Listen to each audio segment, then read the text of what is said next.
یہ دنیا کے اندر جو شیطان ہے یہ ہمارے لیے بڑا تکلیف کا مرحلہ ہے اور یہ ٹھیک ٹاک کاموں سے نکالتا ہے.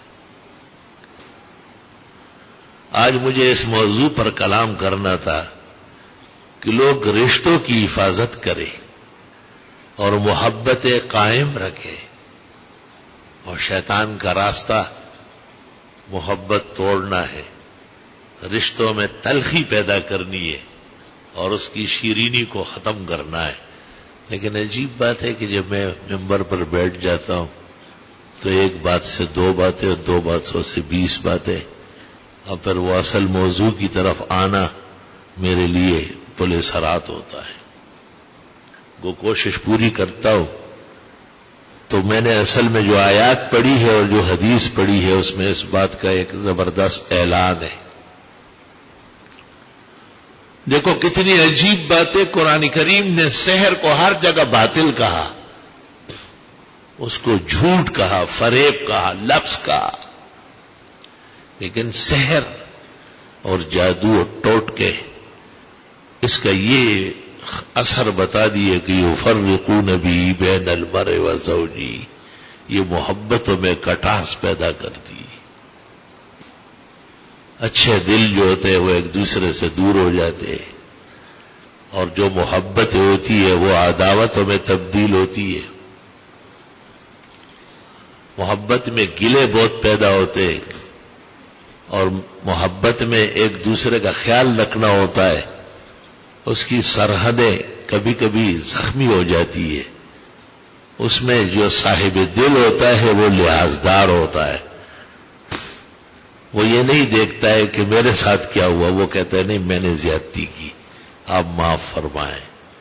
تو شیطان کا سینہ چاک ہو جاتا ہے اور اس کی تمام سازش ختم ہو جاتی ہے. عام طور پر جو اچھے بھلے رشتے متاثر ہوتے ہیں، زبردست قسم کی مثالی محبتیں، وہ یکدم زوال پذیر ہو جاتی ہے. اہل عقل کہتے ہیں کہ اس میں ضرور شیطان نے کام دکھا دیا ہے.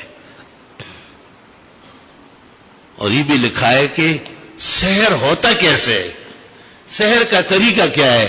کہتے ہیں کہ اس کی برائی بہت زیادہ کرو، اتنی برائی اس کی کر لو، اتنے گلے اس سے پیدا کر لو کہ آپ شیرین زبان سے اس کا نام ہی نہ لیں.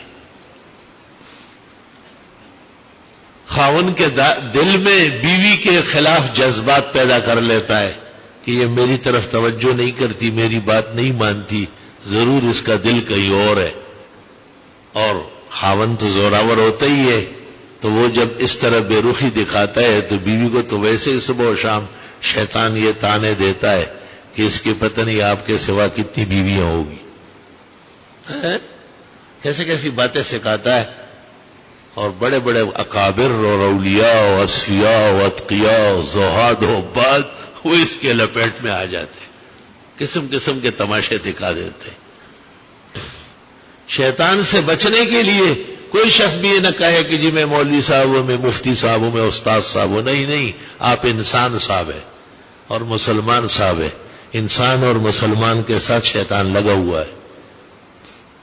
جناب رسول اللہ صلی اللہ علیہ وسلم نے جب یہ کہا کہ مَعَ كُلِّ أَحَدِكُمْ قَرِينٌ سُوءٍ، تم سب کے ساتھ ایک برا ساتھی شیطان ہے اور وہ گمراہی اور ضلالات سکھاتا ہے.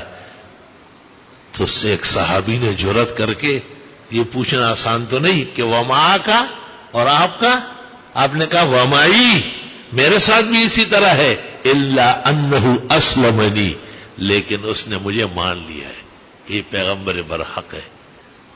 بہت سارے معنی اسلمہ کے کیے گئے ہیں. یہ بھی کسی نے کہا ہے کہ وہ اسلام لائے، لیکن سوال ہے کہ اسلام لانے کے بعد وہ شیطان کیسے رہے گا. تو شیطان نہیں ہے تو مومن راسخ ہو گیا. تو اصل بات یہ کہ اس نے میرے مقابلے میں اپنی شکست تسلیم کی ہے کہ میرا کچھ نہیں بگاڑ سکتا. شیطان تو ایسا کمبخت ہے کہ وہ تو خون میں دوڑتا ہے. بخاری کی حدیث میں ان شیطان یجری من ابن آدم مجرى الدم، جہاں جہاں خون کے اثرات ہیں وہاں وہ پہنچتا ہے. اس لیے انگلیاں بھی غلط چلتی ہے، زبان بھی غلط چلتی ہے، کونیاں بھی غلط چلتی ہے، پیر بھی غلط چلتے ہیں. یہ سب جگہوں میں شیطان پہنچتا ہے اور ان لوگوں کو ایذا پہنچاتا ہے اور اسلام کے خلاف کام کرواتا ہے. اعوذ باللہ من الشیطان الرجیم وَإِمَّا يَنزَغَنَّكَ مِنَ الشَّيْطَانِ نَزْغٌ فَاسْتَعِذْ بِاللَّهِ. جب شیطان تجھے غصہ دلائے یا آپ کی طبیعت میں اپنوں کے خلاف کوئی بات ڈالے، آپ فوراً اللہ کے ہاں پناہ مانگے. خدایا میرا دوست ایسا نہیں ہے، میرے والد ایسے نہیں، میرے بھائی ایسے نہیں. صوفیہ تو کہتے ہیں کوئی بھی ایسا نہیں. صوفیہ کرام بہت زیادہ حسن ظن کرتے، اس لیے محدثین ان کی روایت نہیں مانتے. وہ کہتے ہیں تحقیق کیسے کریں گے، تو ہر ایک کو اپنے سے بہتر سمجھتا ہے. ان کا مقصد یہ ہوتا ہے کہ ہمیں اپنے عیوب معلوم ہے اور اس کا ذکر نہیں ہے، اور دوسرے کی ذرا سی غلطی ہو گئی اس کو ہم پورے جو ہے نا شاطیر کی طرح دکھاتے ہیں. یہ انصاف کے برخلاف ہے. انصاف یہ ہے کہ ہمیں اپنے عیوب پر آگاہ ہونا ضروری ہے، اپنی کمی کوتاہی تسلیم کرنا چاہیے تاکہ ہم اپنے دوست کو، اپنے عزیز کو، قریب کو، اپنے رشتہ دار کو، ان کو بری ذمہ بنائے اور آپ کہے کہ واقعی ہماری طرف سے ایسی کمی کوتاہی ہے. لیکن سوال یہ ہے کہ دنیا کے اندر تعلق ایک ایسی چیز ہے جو طرفین چاہتی ہے، جو دو سائیڈ مانگ رہی ہے. آپ ایک شخص کا بہت اکرام کرتے ہیں، پیچھے پیچھے چلتے ہیں اور جوتے اٹھاتے ہیں اور ان کا نام بغیر وضو کے نہیں لیتے، بہت خیال رکھتے، لیکن اس کی مکمل بے رخی اور بے توجہی کہیں ایسا نہ ہو کہ آپ کی استقامت کو زوال پذیر کر لے. اس لیے صحیح مسلم میں ہے کہ جب ایک آدمی آپ سے محبت کرے اور آپ کا احترام کرے تو آپ بھی جواب میں احترام کرے اور محبت کرے. قرآن کریم کی آیت ہے هل جزاء الاحسان الا الاحسان. احسان کا بدلہ تو احسان ہونا چاہیے. آپ دیکھتے نہیں کہ ایک حیوان کے ساتھ لوگ محبت کرتے ہیں اور اس کے بعد وہ حیوان اتنا متاثر ہوتا ہے، کتا کیوں نہ ہو، کہ وہ شکار پکڑتا ہے اور اس مالک کے حکم پر جب یہ کہتا ہے کہ مت جاؤ، وہ وہی رک جاتا ہے. وہ کہتے ہیں جا پکڑ کے لا، وہ پیچھے جاتا ہے، اپنے مالک کو تلاش کر کے اس کو دیتا ہے. اگر راستے میں اس کے منہ میں مر گیا، میں نے کتے کو روتے ہوئے دیکھا ہے. مالک نے اس کو کہا کہ میں نے بسم اللہ اللہ اکبر پڑھ کے تجھے بھیجا تھا، اب تجھ سے یہ خرگوش لڑا اور لڑنے میں مرا ہے، یہ علماء کہتے جائز ہے.